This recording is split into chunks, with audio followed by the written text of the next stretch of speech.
والسلام عليكم. طبعا نجهز عشان رمضان، ويلا مش أخبروا أمي هي طبعا هي السعودية عندهم بكرة، لا عند السعودية عندهم اليوم الأربعاء ونحن عندنا بكرة الليبية. ويلا نبدأ. ماما نبغى حاجة رمضان. نبغى حاجة رمضان. ما هاي بزل عليه 5 أيام بعد ما يقولوا بكرة رمضان جبوا يا ماما وراك ده بكرة رمضان. هاي على أمي سيد وش ندير يلا رايح بحكام مش يجيبوا يلا به يلا بس يلا اليوم هاي رفيقتك يا خواتك. لا يا ماما نمسي به سكري عزك عليك يا سكر بسرعة. سلم بنيتي الله يذكركم بالشهادة يا بنيتي. نسيت بكر يلا وإلى سوبر ماركت. يلا تعالوا ننقوا حاجات يلا والله صارت كل حاجة مليانة موتيت عشاننا تمام. يلا أظن روحوا جازت أصلا قبل دقيقة وفجأة بناتك خربانة. حلو يا بنات ليش خربتنا على أبوكا وأنت مش قاعدة تذكرني عشان رمضان؟ والله نسي معلش والله نسي. هيا بس نجيبه. هذا كم 25 جنيه تمام. 25 جنيه تمام. يا سليم كانك صح قلنا الأمي نحنا وقتها لك بابا قبل بس مط عليه نقولها. اسمع صح يا ربي أمي تعطينا هشت قبلك. يلا بس تعالي يلا نجيب حاجة. عارفة ما خطري بابا جبنا بس العيد تمام.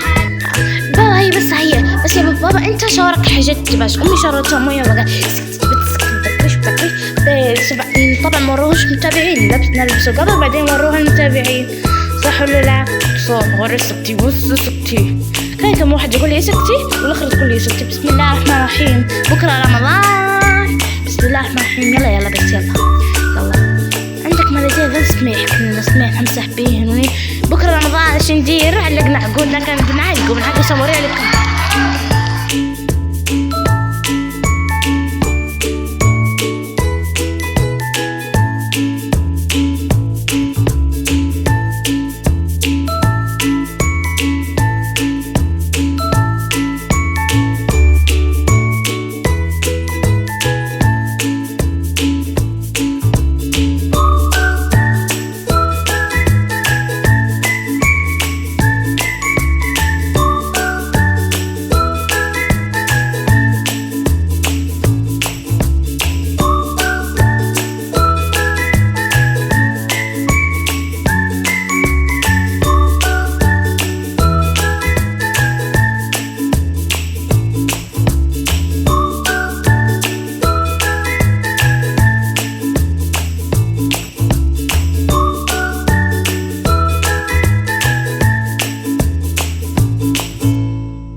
وصلنا لنهاية الفيديو. هذا انتبهت طبعا تعجب العيد. إذا عجبكم الفيديو لا تنسوا اللايك والاشتراك وباي. كل عام وانتم بخير.